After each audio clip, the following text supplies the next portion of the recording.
Hello, welcome everybody.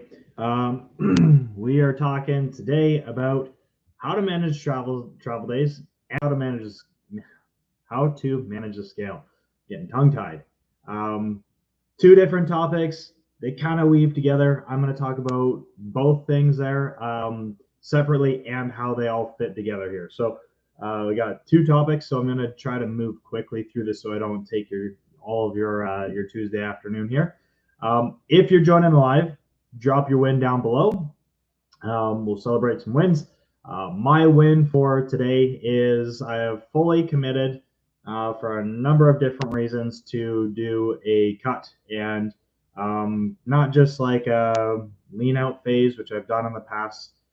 So with my bodybuilding goals, primary goal is to build as much as I can, get as much size as I can, so I can step on stage and be at the top of my weight cap because there's a weight number that I can max out before I get like too big for my class, which is really hard to do. So I'm trying to get to that weight cap, and cutting kind of is counterintuitive because it's time away from building, but for a number of reasons, um, I'm fully committing to it, and I'm going to get leaner than I've ever been before, which will be fun. So that's my win, and also my entire summer fitness wise. Drop your wins in the comments in the chat there. We'll read them out. But I'm going to start talking about the topic here. So, first things first, travel days. On Thursday, I am traveling back to BC to link up with Casey, and we're going to be going to her best friend's wedding on Sunday and flying back on Tuesday. Um, so, with travel days are tough. My travel day this time around is pretty straightforward. I have about an hour and a half drive to get to the airport, and then I've got a 4.5 to 5 hour flight direct, and that's it. And then I'm off probably maybe an hour to get back to meet up with Case, and that's my travel day. But it is going to be pretty much the full day. Not only because I've got what if we add it all up is time in the airport and all of that, it adds up to probably close to about a 9 hour day. But I'm also flying. Oh no, okay. This is where it benefits me. I'm flying back in time. I'm flying backwards 3 hours, so I actually get a longer day than usual. Anyhow, travel days are tough. There's no way around them.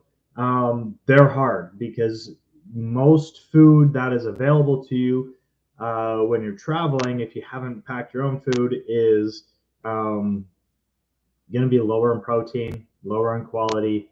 Options are more limited. And this goes for whether you're traveling by plane, train, car, whatever. No matter which way you're traveling, travel days are hard to manage. And so I'm going to go through how I manage my travel days. Me and Casey do it very similarly, probably identical. So how we manage our travel days. Um, and then we're going to talk about how the scale integrates to this, and then a little separate chat on the scale. So for traveling, my travel day starts early in the morning. And so the way that I prepare for travel days the best is by like getting some protein sources ahead of time that I can take with me.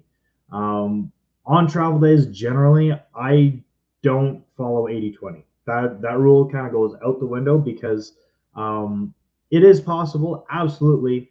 It's just a lot of work, and it's something that like what I encourage, especially for lifestyle, is go with the flow a little bit. Like we don't have to. If I'm in prep or if Casey's in prep, we'll go the extra 2 miles to make sure that everything is like lickety split. But for one day of the year or 2 days of the year or 10 days of the year, it's not going to matter. So I throw the 80/20 rule out the window and I do my best. Like, I'm not saying I throw it out the window as in I like it's a free for all and I can eat whatever I want.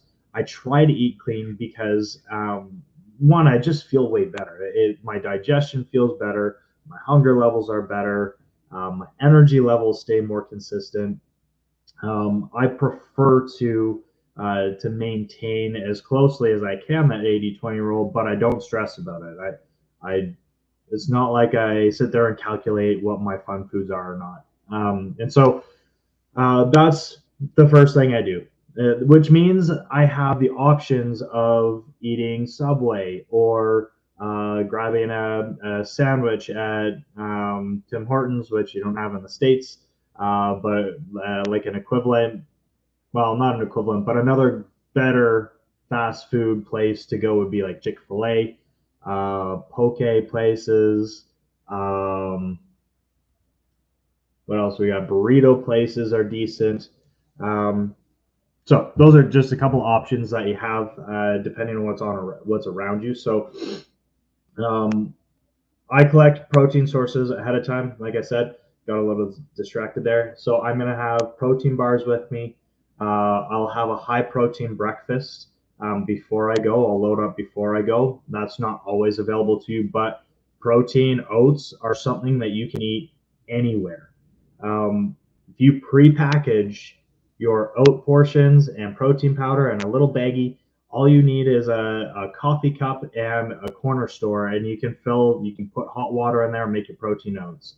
Um, if you're flying, you can usually do the same thing. There's always coffee shops. You can fill up your water in get a free hot water and throw your oats in there.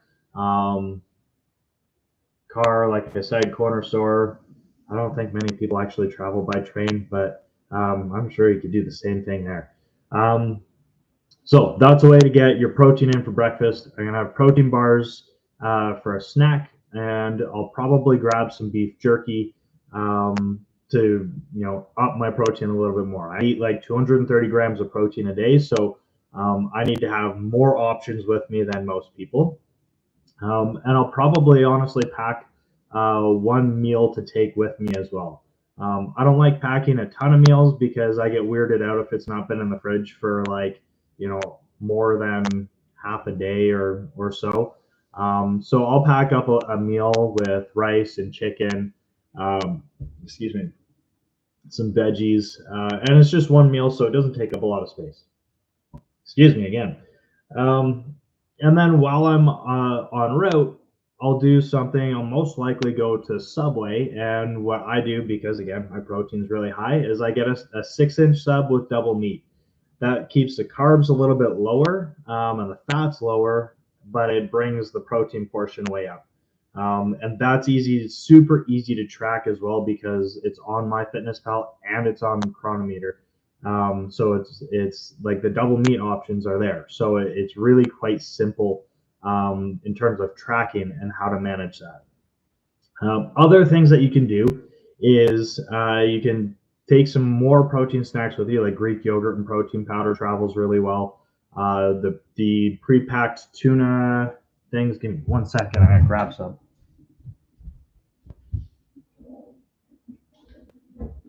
These guys right here. So we always keep a stash of these. These, what are they? Star Kiss tuna pack things. They're all about 16 grams, 17 grams. Yeah, they're all about 15, 16, 17 grams of protein. These are easy to travel with too. They're not in like the most exciting thing to eat by itself, but sometimes food is fuel. Sometimes we're eating for macros, not for enjoyment. And travel days are one of those times where usually what we can take with us isn't going to be a gourmet meal, and that's okay. It's just going to be a day or two. For carbs, again, like I'll get that through Subway, and I'll have some carb snacks with me. I don't think carbs are going to be as much of an issue for most of you, but again, I'm eating like, I don't want to gram. I think I'm eating about 450 grams of carbs a day. So I also need to have carbs with me. So I'm going to take some fruit. I'll have like a loaded breakfast with my protein oats and fruit in there as well. What I've done in the past that I'm not going to do this time, but I've done in the past is gotten dried mango. You can get it at Costco, and it's absolutely delicious, but it's like super carb rich. It's got no added sugar, so I'm getting just like the regular benefits of like natural sugars from the dried fruit. Um, and it sits well. I enjoy it because it's still processed, but it sits better than getting like candied ginger or something like that. Other things that you can take with you if you have space and you're going by car be rice cakes. You could even get like crispy minis. Those are more of like a treat, and there's going to be some fat in there, and they quite high in carbs, but that's an option as well. If you're flying, then you can have the carbs that are available to you. Like every meal at every restaurant is going to be high carb, high fat. That's how they fill up a big portion on a plate without it costing them much money. So they can sell you a plate for 25 bucks that costs them $12 to produce because the protein is very low, and protein is what costs a lot of money. Um, so carb options are quite simple. There's plenty of them in the airport.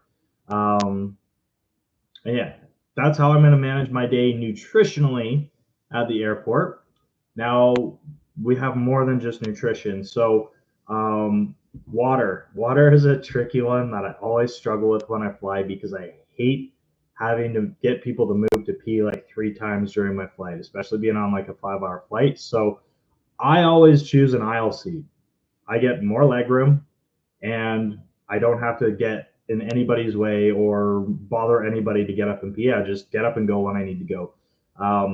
Something that I've started doing over the last few years. I always thought window seats were the best. I love having an aisle seat because yeah, more leg room, more freedom to move around, and that way I can drink my water without worrying about it. Otherwise, I tend to just not drink any water at all because I don't want to get up a bunch of times, and I chug my water usually after the flight.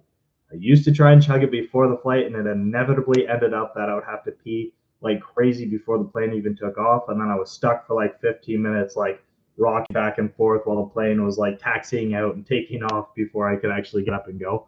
Um, when you're driving, it's a little bit easier because you can just make a quick stop off the highway to go. Which is, I know it gets annoying, but that's where, like when Casey and I did our road trip, I would chug a ton of water first thing in the morning. And so my water intake wasn't steady through the day. It was usually in bursts. And so I would, if I started to feel like I had to pee a little bit while we were driving, I would chug as much water as I could, and then I would, wait for a half hour or so. Then when I made a stop, I could pee everything and be able to get back on the road and keep going. So that's one way to manage water while you're driving. Um, Steps for me in the airport will be quite simple. Airports require a lot of walking, so it'll be um, yeah, just walking through the airport. If I'm still low on steps, then while I'm waiting for my flight and I'm through security and I've got that waiting period, I just kind of go and walk around the airport a little bit. Just get extra steps in. That way, I can hit my 10K if I'm not quite there, or if I don't think that I will. Driving, much more challenging. Um, I will say that's a habit that kind of just got tossed out the window when Case and I did our big road trip back to Ontario. It's just really hard to get your steps in. You can get up and go for a morning walk. I tend to be an anxious traveler, like not anxious through the whole time, but I don't like the in between period of waking up and getting in the car. The longer that takes, the more antsy I get to get on the road. So like getting up and going for a walk, to me, I'm like, can we just go? I just want to get on the road. I just want to like get this leg of the trip done, and then let's walk after. Which by the time I get there, I usually don't want to walk anymore because I'm tired from driving all day. Um, this is my honest confession: is that when we drove out to from BC all the way to Ontario, um, with the exception of our day in Chicago and our day at Mount Rushmore, probably was 5,000 or less steps a day. And so it's one of those things where you can make it work if your travel days aren't very long. Like if you're only driving 4 or 5 hours, there's no reason why you can't get steps in. But if you're driving 7+ hours, then that's 7+ hours of road time, which You add in stops and gas and food breaks. A 7 hour like wheels on the road travel time usually is somewhere around 10 hours, which is a pretty long day. Um, yeah, those are kind of the main things with, I mean, obviously with workouts, you just sometimes you got to miss some. If you can get it in, then great. But for me, this Thursday, I've just shifted my schedule so that I try not to train more than 2 days in a row. I like having 2 days and a day off before I train again. This week, I'm training 3 days in a row because that way I can stagger my workouts. Travel day, I don't have to do any sort of training. I don't have to get up extra early and hit the gym before getting on my flight. It just frees that day up for me. And then when I get there, I only have one more workout in the week to hit. I've got, excuse me, all four workouts in. So, scales. Um, when you're traveling, weight's going to fluctuate because you're going to start to hold on to water, inflammation, stress, different foods. Like my weight's going to go up because I probably am not going to be eating the same amount of fiber. I'm not going to be having the same quality of foods, and I'm going to retain some water. So my weight's going to go up, and it'll probably hang on for 2-3 days before it normalizes again. That is to be expected. Whether you're on the road or in a plane, like your weight's going to fluctuate. And the other important thing to keep in count and or keep in mind here is that not all scales are equal. The scale that we have, which is we use the same scale when we do our check-ins every single day. But when we go to Casey's parents in Mission, her mom's scale weighs a little bit lighter. And it's just the calibration of the scale. Not, like I said, the most reliable scales are the ones that you see at the gym that have the like ticky thing.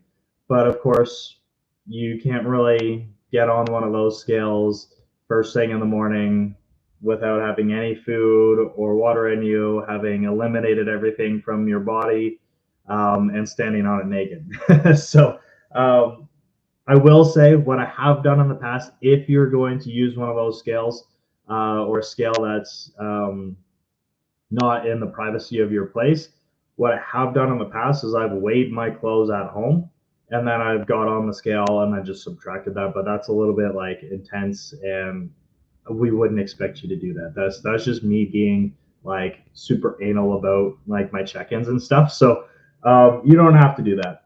When traveling, usually we just say don't take your weight. I'm not going to be taking my weight while I'm traveling. I won't bother until I get home. And I'll probably wait 2-3 days for my body to normalize when I'm back in normal routines, eating my normal foods, my sleep's caught up, that sort of stuff, so that I actually get a true weight rather than like the bloated, inflamed water retention weight that happens. So with flying, especially because you're at such a high altitude, of course they use technology in the planes to try and equalize the atmosphere, but there's still a like higher gravitational pull when you're up there, and it does pull fluid into your feet. So if you get swollen feet or something like that, I usually do. It's just because you're that much further from Earth, and gravity's pulling and sucking like fluids out of your intracellular spaces and down into your feet there. So another reason why weight's going to go up when you travel. And this segues us into the scale, which is a whole separate conversation. So I'm not going to go like thoroughly into it because we're already at like 19 minutes. But I just wanted to, for some reason, I really felt like I wanted to remind everybody not to get hyper focused on the scale, because so many things like travel, like food, water, sleep, stress, menstrual cycles, all of this stuff causes the scale to fluctuate. And so, like normally, if you're, I don't ever recommend this because it becomes a fixation, but if you were to weigh yourself every single day, first thing in the morning, you would see the scale do this all week long. And what we do, we only do it once a week. And because in between here and here, it's going to fluctuate a whole bunch. And even after 1 week's time, we might see the same, we might see a blip up, but over the course of 2 weeks, 3 weeks, 4 weeks, we should see, where's my hands on camera, that nice downward trend, right? And we're just skipping watching all of these fluctuations because they can be stressful, and it can become consuming when you see 4 days in a row the scale's up and you're like, what the hell is going on? When it's just your body doing its normal thing. Like a really solid workout where you're sore after can cause inflammation. Um, there's just a million different reasons why the scale should not be your number one priority or metric to follow. A really good example as well is I mean, Casey's posted plenty, I've posted plenty, but you'll probably see one soon in the group of another individual whose scale weight hasn't changed tremendously, but her photos have. And so we take a lot more weight into the photos and the measurements than we do into the scale. Those are the two more important measurements because um, the mirror doesn't lie. What you see in the mirror is what you see in the mirror. And of course, it can be skewed by bloating and digestive issues, but that's easy to pick up on as well. We can see that. We can tell when there's bloating because it's that upper abdomen distension, and we can tell when you're on your cycle because you have the lower abdomen distension with the swelling and inflammation in your uterus, and so we can pick those things up. It's a lot more reliable and predictable. And then when we combine everything together, we get a nice picture of what's going on. So just your reminder not to hyperfixate on the scale. Remember that it fluctuates like crazy. Just keep doing the things that you're doing. Keep improving on your nutrition, improving your training, improving your habits, your water intake, your sleep, your stress management. Everything will align. And if you're stuck on a plateau, great example was Wendy's transformation that you guys would have seen in the WhatsApp group from, I think it was last week, where she got stuck on a plateau for a little while, and it took time for her body to respond, but she kept working hard. She kept improving her skills. And for a lot of us, sometimes there's a mental block, and there's things that we need to work through ourselves that allow us to get to that next level. It could be our food relationships. It could be our relationships with ourselves. It could be a common one that we don't talk about enough is fearing success. A lot of people are afraid to fully commit because they're afraid that if they go all in on their protocols, they're not going to see the results and it's going to be painful. But it's that kind of fear of succeeding that can hold people back. And so there's, just so many different things outside of just a physical realm that can cause these plateaus. And it's why it's so important just to keep working through it, to keep going, because you will get off, especially, working with Case and I, we know how to get people off of plateaus, and sometimes it takes time. But it's just one of those things. It happens to everybody. It happens to myself. Happens to Casey. She's on a bit of a strength plateau right now, where her numbers are, her strength isn't climbing as she wants it to, and so the most important thing is to keep doing everything, keep trying to improve everything, and your body will start to respond again. All right. That's it. That's all, everybody. Thank you for hanging out with me on this live. If you're watching on replay, #replay, drop a win, your biggest takeaway, and have a wonderful Tuesday. We will make an announcement because I'm not going to get ahead of myself here. Thursday's call may be shifted to Friday, but don't quote me on that. I got to see what time my flights come in. Casey's going to be picking me up from the airport, so she may be tied up during that call time. Nope, I'm speaking out of turn here because she'll do the call time in EST, and I won't be there yet. So never mind. All good. We'll see you on Thursday on the regular time. Okay. Love y'all. See you later.